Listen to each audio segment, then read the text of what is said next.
Coucou tout le monde, je suis Livia de la Danse des ongles et des cils, styliste ongulaire et nail artiste depuis 14 ans. Je te souhaite la bienvenue sur ma chaîne. Si tu es nouveau ici ou que tu ne l'as pas encore fait, abonne-toi. Le sujet de ma vidéo aujourd'hui est la forme coffin sur chablon.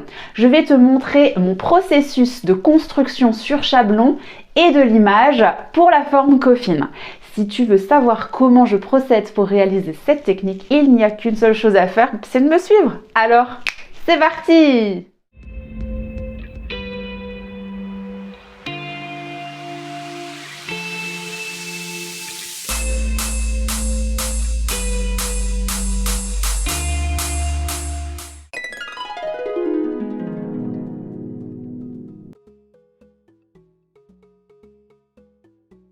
Je commence toujours par repousser les cuticules pour libérer le plus de plaques ongulaires possible.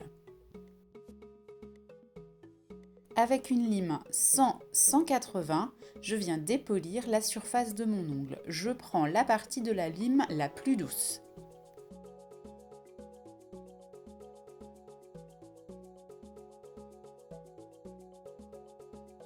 Avec un embout spécial cuticule, je viens maintenant nettoyer tout le pourtour de la cuticule. Je mets la rotation de ma ponceuse à 9000 tours minute. Et quand j'ai fait un côté, je change le côté de ma ponceuse pour pouvoir faire le côté aisément.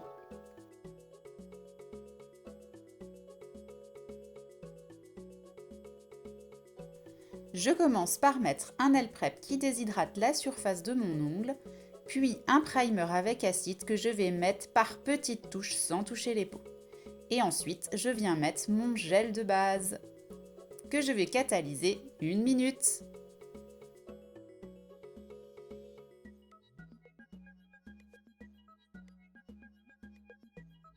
J'utilise les chablons de Jet Set Beauty que j'aime beaucoup car ils sont prédécoupés.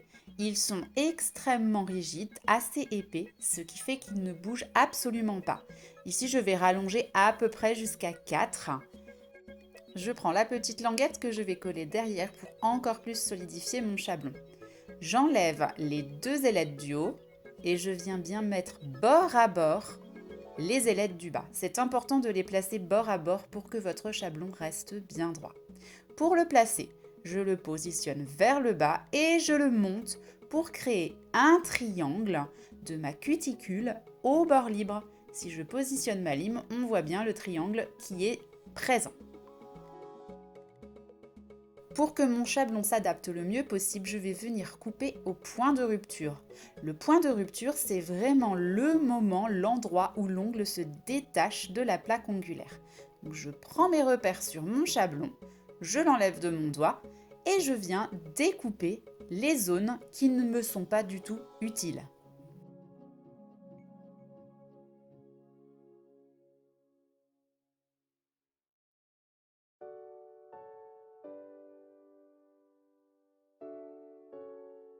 Une fois le chablon coupé, je n'ai plus qu'à le positionner de nouveau sur mon doigt.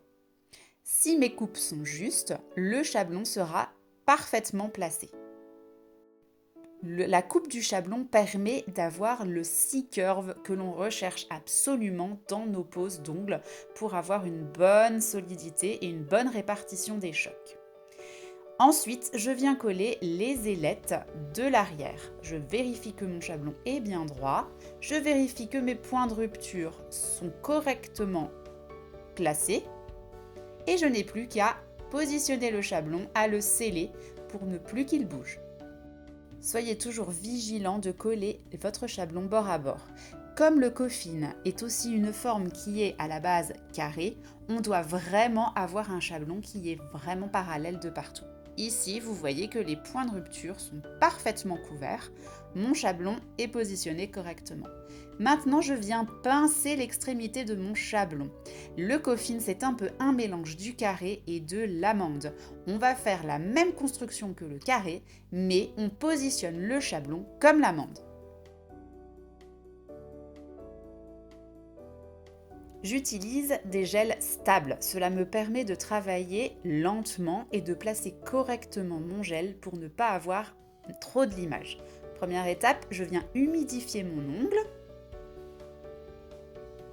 Puis, on vient prendre une première boule de gel et on vient combler le triangle que l'on a formé avec notre chablon. Attention quand vous travaillez le gel de ne pas creuser, mais de le lisser. Donc ici, on va placer le gel comme si nous étions sur un carré.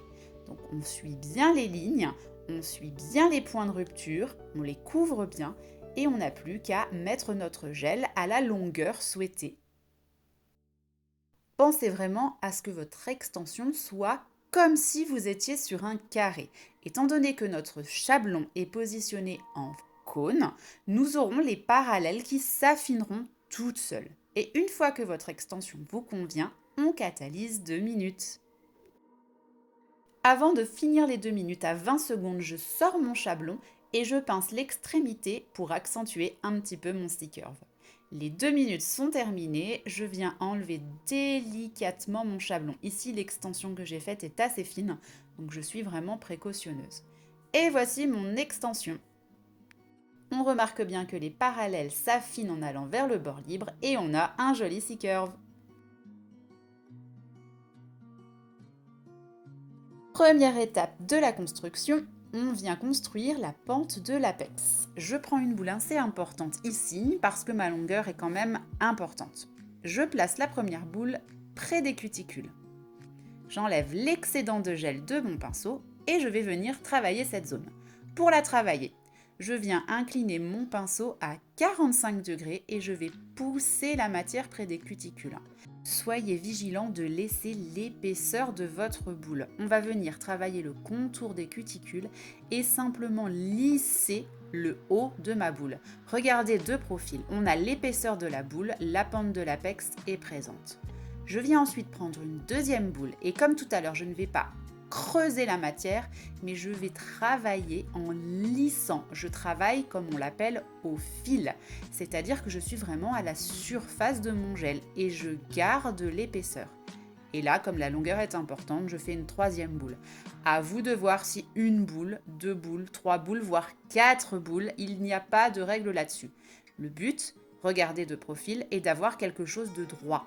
Donc j'ai la pente de l'apex et le plateau qui sont formés.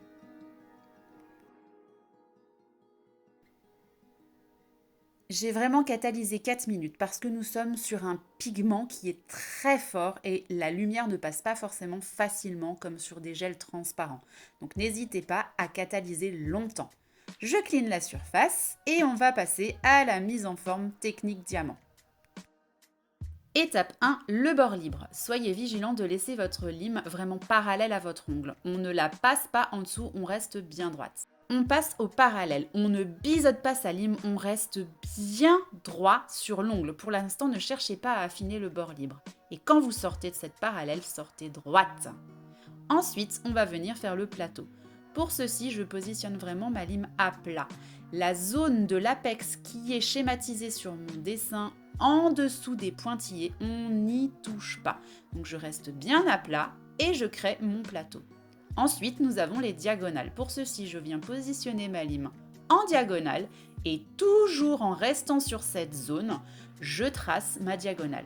Donc, comme vous avez vu sur la vidéo, on voit très bien les zones où ma lime n'était pas passée. Donc c'est vraiment ces zones-là que l'on travaille dans la diagonale. Donc vous voyez, je n'ai absolument pas touché à la zone de l'apex et nous avons nos arêtes du diamant qui sont créées. On va venir maintenant travailler la cuticule. À chaque fois qu'on travaille près des cuticules, on positionne nos instruments à 45 degrés. C'est pareil pour la lime. Donc je garde ma lime à 45 degrés et je contourne les cuticules. Il faut que cette zone soit la plus propre possible. On passe maintenant à l'affinage. On va casser les arêtes. Pour ceci, je fais un mouvement qui part du côté et qui revient vers le milieu. On vient vraiment arrondir l'arête. On regarde souvent la ligne de cheveux. Donc la ligne de cheveux, c'est le bord libre pour voir l'épaisseur de l'image que nous avons. Et bien sûr, on fait la même chose des deux côtés. Une fois que la surface est bien lissée, on ne touche toujours pas à l'apex. On vient enlever les oreilles. Donc les oreilles, c'est ce qui est en trop en dessous. Donc pour ceci, en fait, je viens mettre ma lime vraiment en dessous et je remonte cette oreille jusqu'à arriver au niveau du repli latéral de mon ongle. Et bien sûr, je fais la même chose de l'autre côté.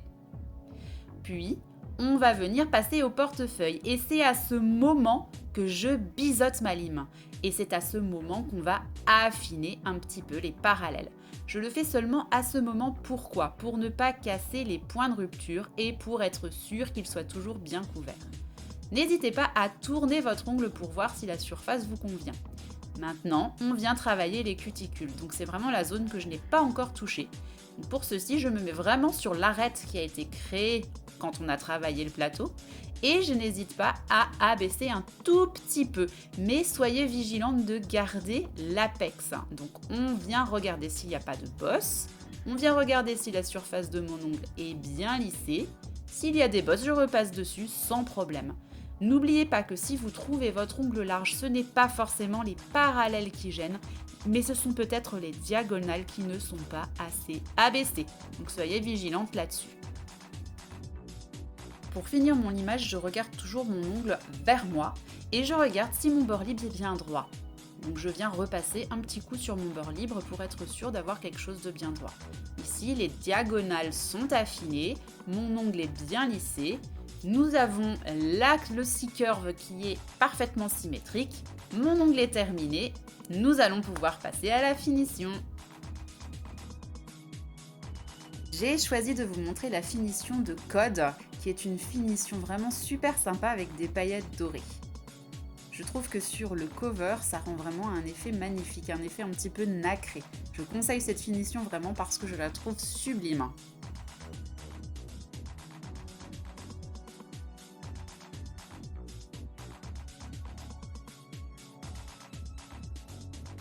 Et on vient catalyser 2 minutes.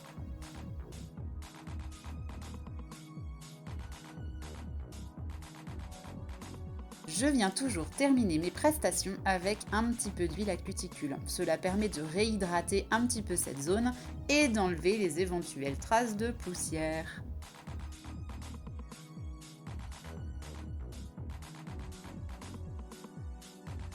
Et voilà comment je réalise un ongle coffin. Le coffin doit absolument être adapté à la largeur de l'ongle de votre cliente. Les coffins seront forcément plus fins si l'ongle est fin. Et on est bien d'accord qu'un coffin, il doit y avoir de la longueur. Si vous avez un ongle large et que votre longueur est courte, vous n'arriverez pas à garder les points de rupture couverts. Donc attention à ça, un coffin, on doit avoir de la longueur.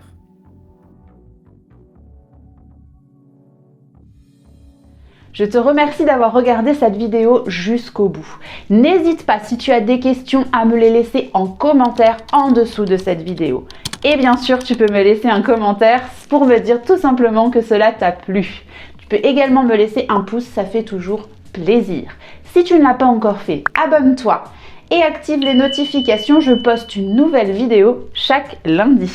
Tu peux également me suivre sur Facebook et sur Instagram, où tu y verras beaucoup plus de mes créations. YouTube, je te souhaite une excellente journée et te dis à bientôt!